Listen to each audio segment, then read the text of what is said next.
Παπαπαύλου, μικροί επιστήμονες σε φεστιβάλ ψηφιακής δημιουργίας, και οι μαθητές από εκεί έκαναν πάρα πολύ ωραία πράγματα και μια συσκευή άγχους που τόσο πολύ τη χρειαζόμαστε, όχι μόνο οι μαθητές, εμείς να δείτε. Φρόσο, καλό μεσημέρι. Καλό μεσημέρι, Κατερίνα, κυρίες και κύριοι. Λέω να τη φορέσω. Για έλα, βρε Κάτια, φόρεσε εδώ τη συσκευή στο χέρι μου. Θα να την δω τι θα τεινάξεις στον δείξει αέρα, τώρα Φρόσο. την ώρα. Από το άγχος. Για να δούμε λοιπόν. Με καλή συσκευή να περάσω σε κατάσταση ζεν. Τι λέτε, να αφήσω το μικρόφωνο στα παιδιά και να συνεχίσουν αυτά να παρουσιάσουν. Σε ευχαριστώ πολύ, Κάτια. Έλα, Ζωή, πες μας εντάχει γι' αυτό. Λοιπόν, φτιάξαμε ένα σύστημα το οποίο μας δείχνει πόσο άγχος έχουμε με τους παλμούς και έτσι παίζει μια μουσική η οποία μας χαλαρώνει. Αυτό το σκεφτήκαμε γιατί τώρα στις εξετάσεις και γενικώς στο σχολείο υπάρχει πολύ άγχος, οπότε τα παιδιά χρειάζεται να χαλαρώσουν. Γι' αυτό. Ωραία. Λοιπόν, κοιτάξτε τώρα, πού είμαστε δεν είπα. Είμαστε στο πρώτο πειραματικό λύκειο της Νέας Ιωνίας και τώρα θα πάμε να σας δείξουμε το δεύτερο project των παιδιών. Ποιο είναι το δεύτερο project? Ένα καπέλο. Ένα καπέλο που βοηθά ανθρώπους με προβλήματα όρασης. Και πάμε, παιδιά, να μας πείτε ποιοι είστε και τι κάνει αυτό το καπέλο. Λοιπόν, ονομάζομαι Μπαλατίνο Αντωνία. Και ονομάζομαι Στέφανος Μιχαήλ Καναβούρης. Ως γνωστόν, υπάρχουν συνάνθρωποι όμως που αντιμετωπίζουν προβλήματα όρασης και γι' αυτό κατασκευάσαμε ένα καπέλο για την υποβοήθησή τους. Το καπέλο αυτό αποτελείται από έναν κινητήρα δόνησης και έναν αισθητήρα απόστασης. Για να γυρίσουμε λίγο έτσι, ναι, που είναι συνδεδεμένα σε μια πλακέτα Arduino και ουσιαστικά είναι κατασκευασμένο έτσι ώστε όταν το άτομο. Βρεθεί το εμπόδιο μπροστά. Ναι, όταν ο χρήστης βρεθεί μπροστά σε ένα εμπόδιο, όσο πιο κοντά πλησιάζει στο εμπόδιο αυτό, τόσο πιο έντονα διονύει ο κινητήρας δόνησης, έτσι ώστε να τον προειδοποιήσει και να τον εμποδίσει από μη τυχόν τραυματισμό στο κεφάλι. Πάρα πολύ ωραίο και αυτό. Πολλή συζήτηση για την ποιότητα του νερού τώρα. Κοιτάξτε γρήγορα, σας πάω γιατί δεν θέλω να δικήσω τις ομάδες. Μας νοιάζει, μας απασχολεί αν η ποιότητα του νερού είναι αυτή που πρέπει να είναι. Και τι έκαναν εδώ τα παιδιά? Σκέφτηκαν μία συσκευή που μπορεί να την έχει ο καθένας μας και κάθε μια μας στο σπίτι. Για ποιος θα ξεκινήσει? Για έλα, πες μας το όνομά σου, κρατώ εγώ μικρόφωνο και πες μας. Εγώ ονομάζομαι Βασίλης Αναστασόπουλος.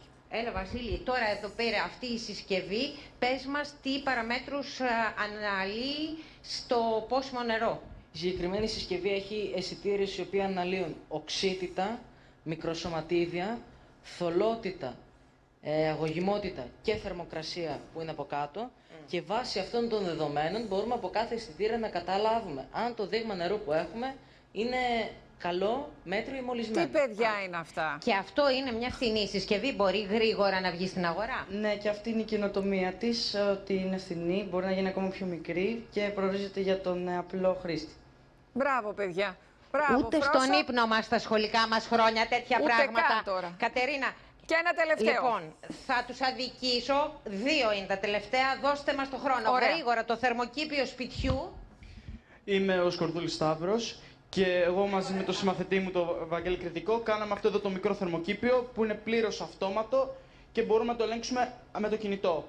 Είναι πολύ απλό στη χρήση, απλά το βάζουμε στην πρίζα, βάζουμε νερό και βάζουμε πότε να ποτίζει το θερμοκήπιο τα φυτά και πότε να ανάβει τη λάμπα. Το ίδιο και με τους ανεμιστήρες. Εύκολο στη χρήση, απλό και πολύ. Μπράβο και σε εσάς, οικονομικό παιδιά. για να γίνει. Έλα, Λοιπόν, δεν θα και δικήσουμε τώρα κανέναν. πάμε με την ομάδα. Και τους άλλους, Φρόσο. Η ομάδα αυτή κέρδισε στο διαγωνισμό. Μας εκπροσώπησε σε παγκόσμιο επίπεδο, σε διεθνές, σε τι, παιδιά? Ναι, αρχικά είμαι η Ευελίνα Καλοκατρώνη και είναι η Ιωάννα Τσαλάκη. Και εκπροσωπήσαμε τη χώρα μας στον παγκόσμιο τελικό της Ολυμπιάδας Ρομποτικής που έγινε φέτος τον Νοέμβρη στη Σμύρνη της Τουρκίας και καταφέραμε να κατακτήσουμε ένα χάλκινο μετάλλιο. Ωραία. Γρήγορα τι κάνει αυτό που εσείς παρουσιάσατε? Ουσιαστικά το όλο project έχει να κάνει με ένα θέμα της Ολυμπιάδας που ήταν το περιβάλλον και ουσιαστικά έχουμε κάνει μια συσκευή η οποία κάνει έναν σεισμό τεχνητά, όπως είδατε. και οδηγεί όλους τους κατοίκους στο καταφύγιο, το οποίο είναι αυτό εδώ πέρα το στάδιο που βλέπετε.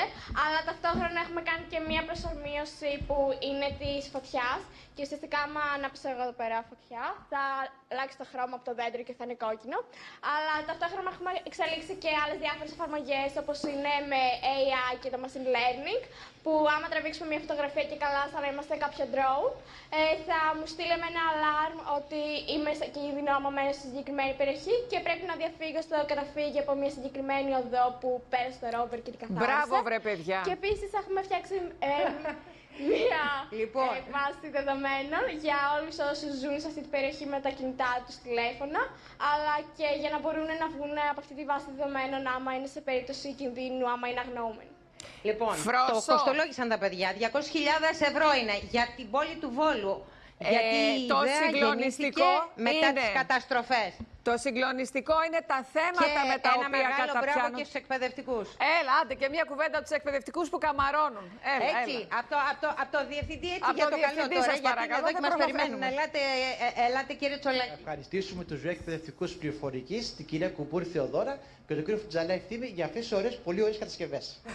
Είναι πληροφορικάρι και βέβαια το σπουδαίο είναι το δυναμικό των παιδιών και τα όσα μας φέρνουν με τις προσπάθειες που καταβάλλονται και πάρα πολύ. το δημόσιο ελληνικό σχολείο. Να σας χαίρονται και να σας καμαρώνουν.